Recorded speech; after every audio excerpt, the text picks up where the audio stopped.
the palpation of swelling, temperature, tenderness, exact site and shape. Why exact site and shape? In inspection we see the only site, but origin of swelling not seen or not palpated.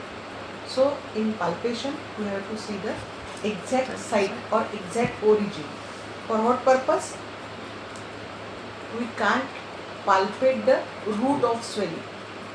For example, in dermoid cyst, the root of swelling is either midline. If the swelling is in midline, in inspection it is clear cut that the swelling is dermoid cyst. But in case of outer canthus of eye and post-auricular region, if swelling extend to other side, if swelling is big and it extend from outer canthus to the ear, then we cannot determine if the swelling is dermoid cyst or other than dermoid cyst. In these cases, we have to palpate the root or base of the swelling. If you palpate the base of the swelling at outer canthus of eye, then we can palpate the here a dimple. Sometimes cup impulse may be positive. Or in palpation we can test that if the swelling is adherent to deeper structure or adherent to skin. For example, in case of sebaceous cyst, the swelling is adherent to the skin and free from deeper structure. But in case of dermoid cyst, we can pinch the skin separately and the base is adherent to the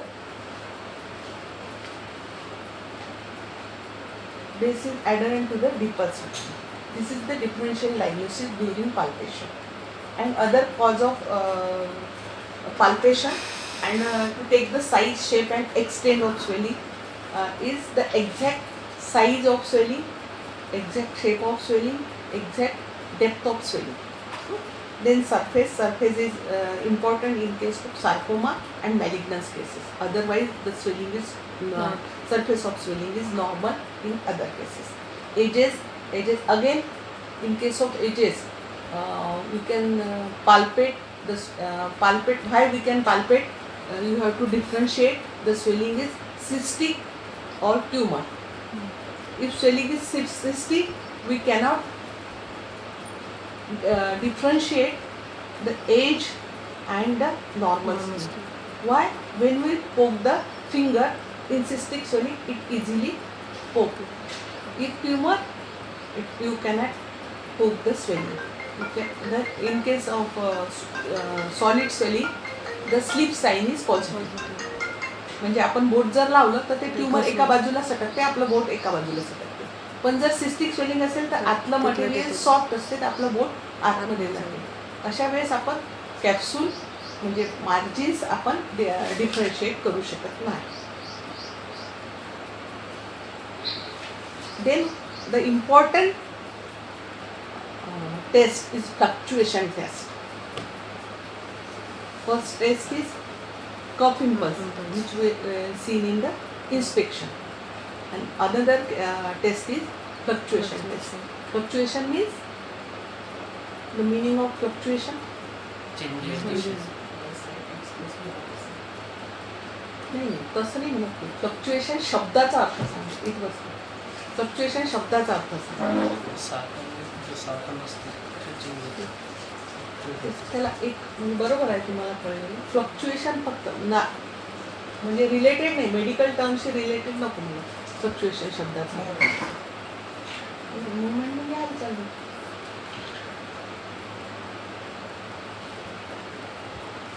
fluctuation शब्दाचा perfect meaning जो आपल्याला taste करायची म्हणजे तुम्हाला ते कळेल.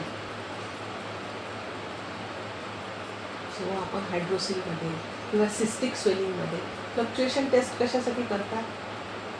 If swelling contains fluid or not, or if swelling is solid or containing fluid or cystic. तर फ्लक्च्युएशनचा BP fluctuating आहे म्हणतो. म्हणजे काय बदलत राहते. म्हणजे काय अस्थिरता. तर अस्थिरता कशात असते? लिक्विडमध्ये असते. सॉलिडमध्ये कन्सिस्टन्सी जशीच्या तशीच राहते. सॉलिडमध्ये कधी चेंजेस होत नाही. मग आपल्याला काय करायचं आहे फ्लक्च्युएशन टेस्टमध्ये की आतलं जे स्वेलिंग आहे ते स्वेलिंग कंटेन्स फ्लुइड और सॉलिड मटेरियल. सॉलिड मटेरियल म्हणजे मेडिकल टर्ममध्ये काय होईल ट्यूमर आणि फ्लुइड आहे म्हणजे सिस्टिक स्वेलिंग.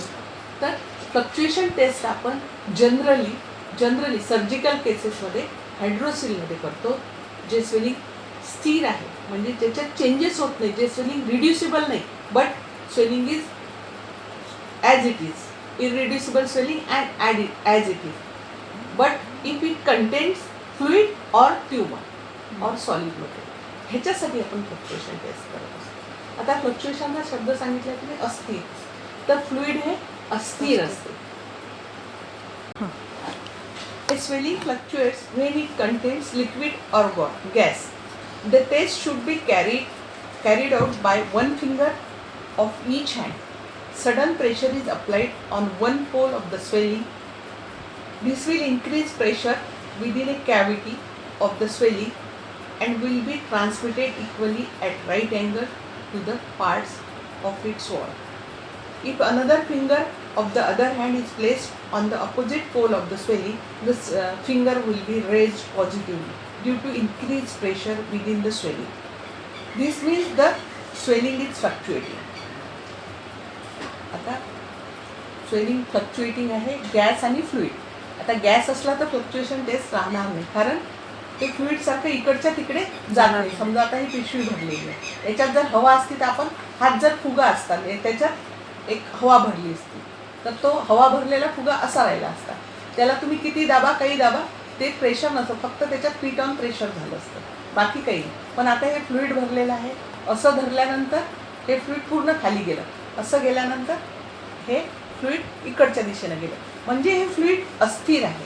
तर हे अशा प्रकारचं स्वेलिंग जर शरीरामध्ये आहे तर आपल्याला याच्यात हे जे आपण दाबतो आहे, जिथं जिथं दाबतोय तिथं तिथं फ्लुइडचं प्रेशर वाढते आणि दुसऱ्या एंडचं प्रेशर वाढते.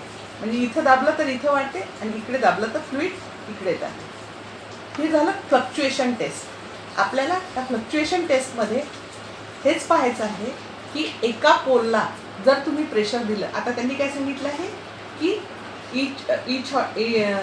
इच फिंगर ऑफ इच हँड, तर दोन पोलला आपल्याला हे बोटं ठेवायचे आहे. एका पोलला एक बोट ठेवायचं आहे, दुसऱ्या पोलला बोट ठेवायचं आहे. आता फ्लक्च्युएटिंग आहे म्हणजे अस्थिर आहे. जर फ्लुइड असेल, आपण जर असं दाबलं तर हे फ्लुइड इकडच्या पोलला जाते. आता हे प्रेशर मी या ठिकाणी एक्झर्ट केल्यानंतर हे फ्लुइड इकडे जाते. हे पहा, इथलं बोट वर जाते. हे पहा, हे आता त्याच्यात भरलेलं आहे म्हणून हे पहा, हे बोटं मुवमेंटमध्ये तुम्हाला दिसेल. हे पहा, हे बोटं वर आले माझे इकडचे, हे दाबल्याबरोबर वन पोलचे हा पोल दाबल्यानंतर इकडचे बोटं वर जातात, हे दाबल्यानंतर इकडचे बोटं वर जातात. आता तुम्ही असंच दाबाल तर मध्ये होईल, म्हणजे फ्लुइड कुठेतरी जाते. पण ही फ्लक्च्युएशन टेस्ट नाही आहे पॉझिटिव्ह. याला अशी जर कराल तुम्ही दोन्ही पोल दाबाल एकाच वेळी, this is not fluctuation test positive. The method of fluctuation test is not proper. The proper method is you have to put your both hand at two poles of the swelling and exert pressure from one hand and feel the pressure to the another hand. That is Fluctuation test. Fluctuation test means fluid swelling contains fluid inside the swelling, which fluctuate after exerting the pressure of one hand. It feels to the another hand. See, तसंही C, हे पहा, हे उचललं गेलं कारण fluid इकडे गेलं आणि हे दाबल्यानंतर हे पहा झालं वरती. असंच आपण हायड्रोसिलचं जे स्वेलिंग असते ते आपल्याला we have to hold the swelling in both hands and up two poles hold in the thumb and index finger, and then we have to exert the pressure to the one pole of testes or scrotal swelling and see the distance between another hand increased. See, समझलं? This is fluctuation test positive in case of hydrosil.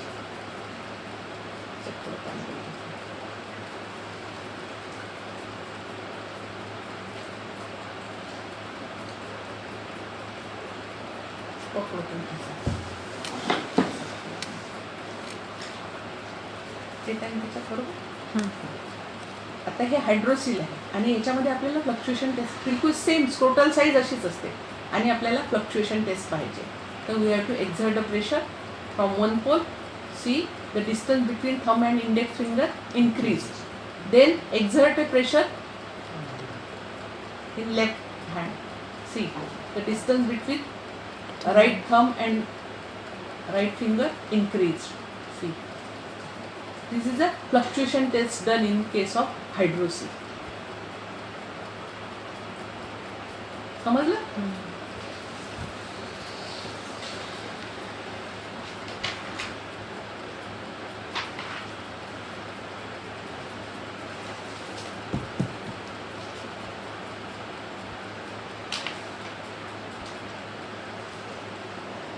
Then fluid thrill. This is the another test for the swelling which contains fluid inside it. In case of swelling containing fluid, a percussion wave is seen to be conducted to its other pole.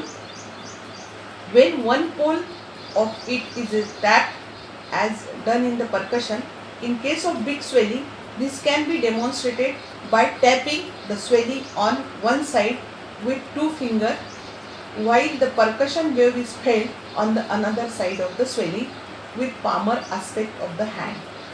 In case of small swelling, 3 fingers are placed on the swelling and the middle finger is tapped with the finger of other hand. The percussion wave is felt by the another 2 fingers on each side. आता ही fluid thrill आणि percussion एकत्र केलेलं आहे.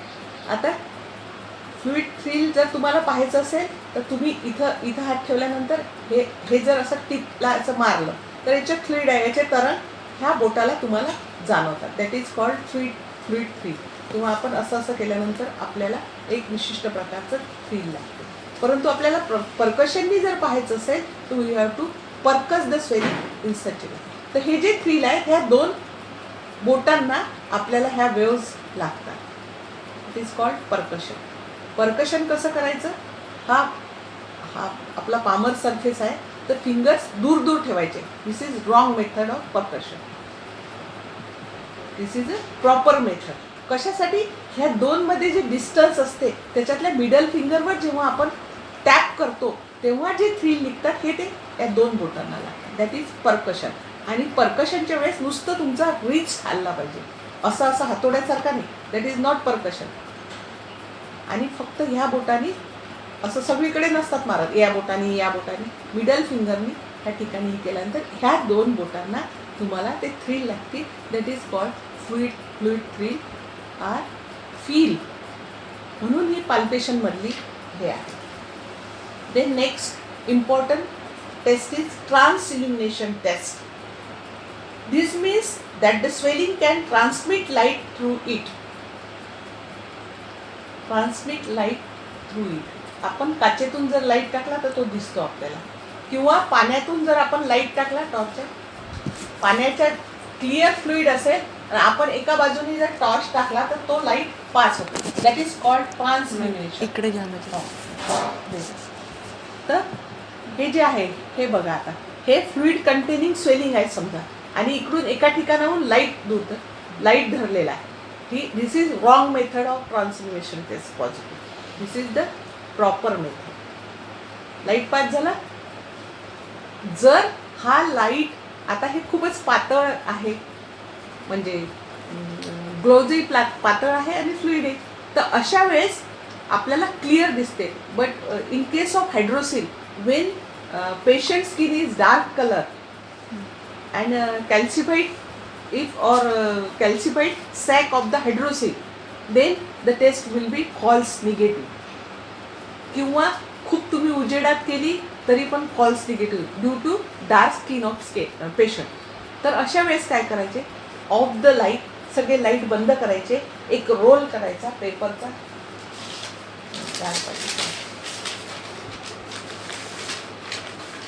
पेपरचा role करायचा.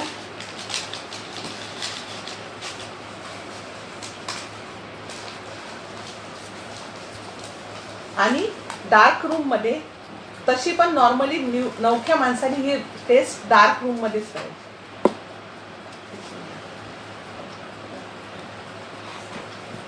बघा दिसते. Dark रूममध्ये असा रोल करायचा. एका साईडनी आपल्याला लाईट पास करायचा आणि दुसऱ्या साईडनी आपल्याला हा ग्लो ऑफ लाईट दिसतोय. एक प्रकारचा ग्लो दिसतो. That is called transillumination test positive. If this fluid contain dark color or solid material, then light will be not passed through the swelling. That is called transillumination test negative. आलं लक्षात?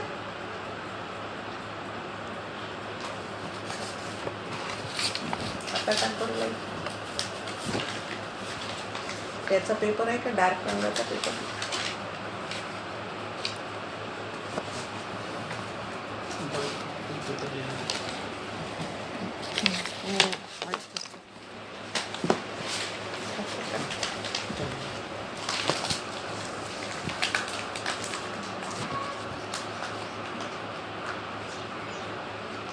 Now the light is not passed through the swelling.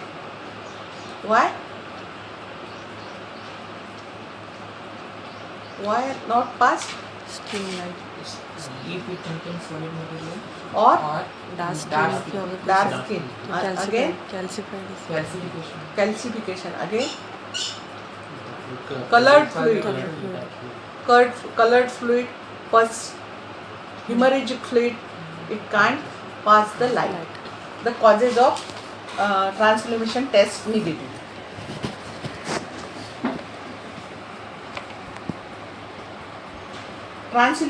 Translucency, this means that the swelling can transmit light through it. For this, it must contain clear fluid. For example, water, serum, lymph, plasma, or highly refractile fat. A swelling may be fluctuant and it contains fluid, but may not be translucent when it contains opaque fluid such as blood, pultaceous material. Pultaceous material कशा कशात असते? Dermoid cyst and sebaceous cyst contain pultaceous material. To carry out this test, darkness is essential. In daytime, this can be achieved by a roll of paper which is held on the side of the swelling, while a torch light is held on the other side of the swelling. The swelling will be seen to transmit the light.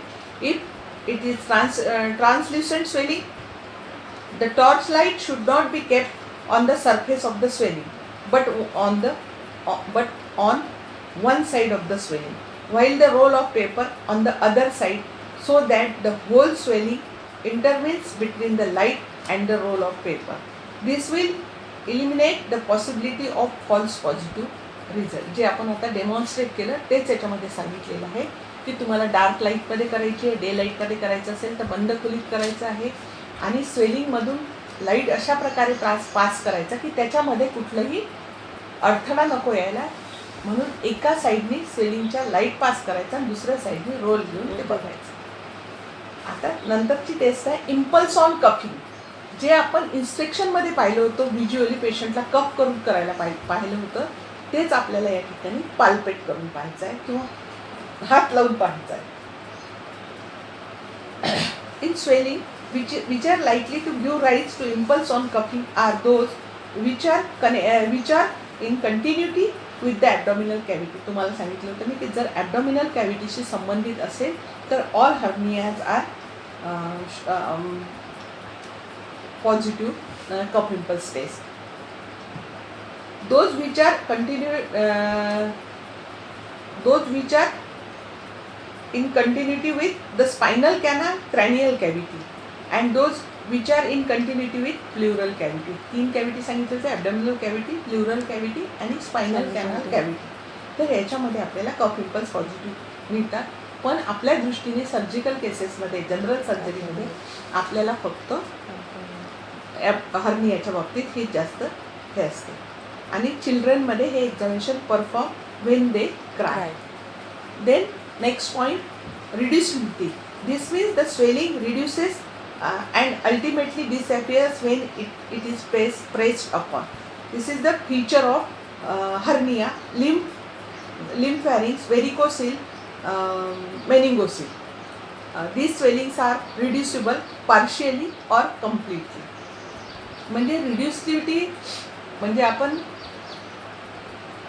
जेव्हा swelling येते ज्याच्यामध्ये कफ impulse positive आहे त्याच्यामध्येच रिड्युसिबिलिटी असते.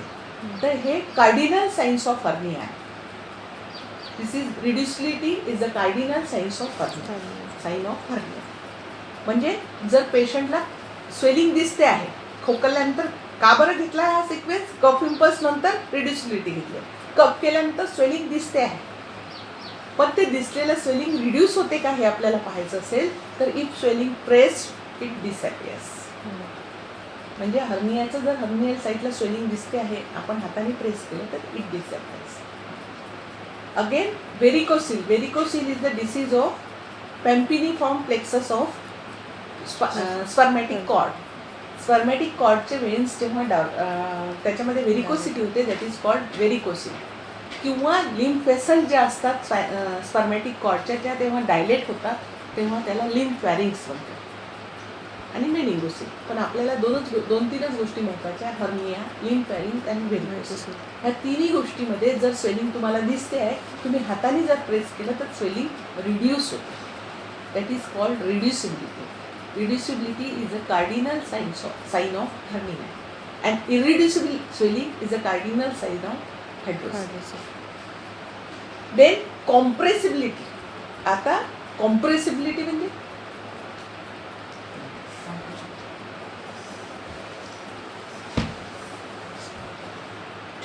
ठीक आहे सांगते. छोटं झालं मग कशाने छोटं झालं? Pressure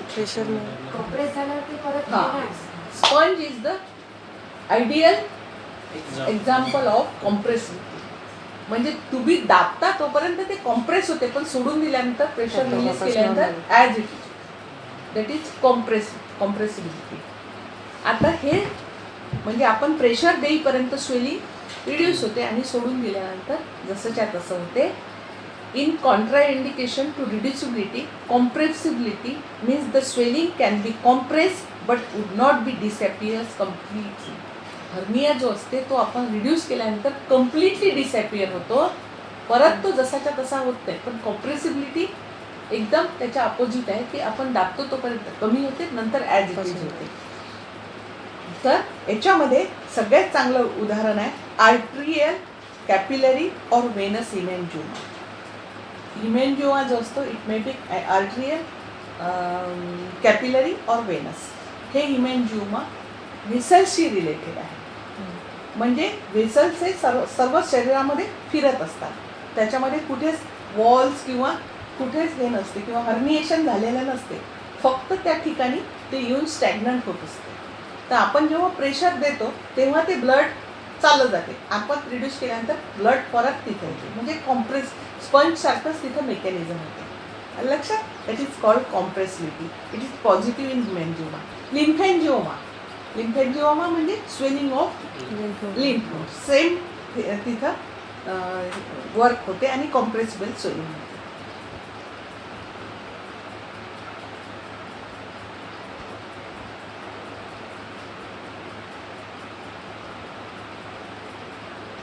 Then pulsatility.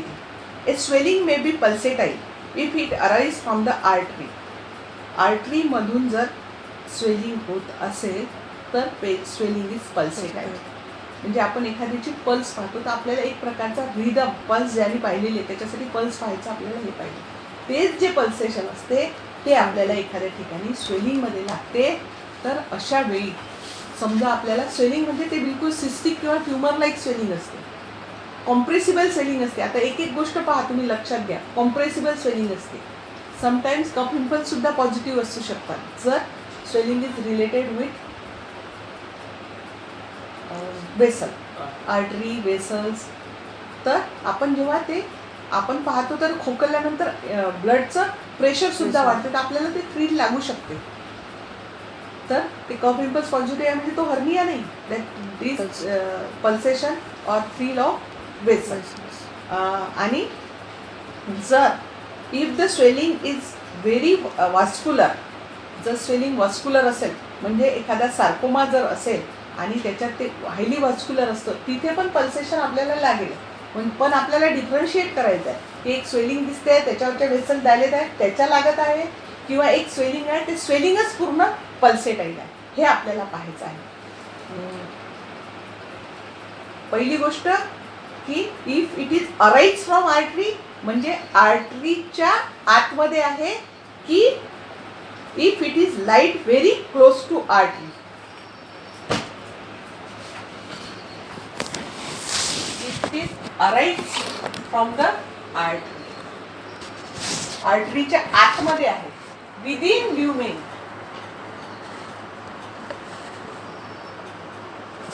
Within lumen and with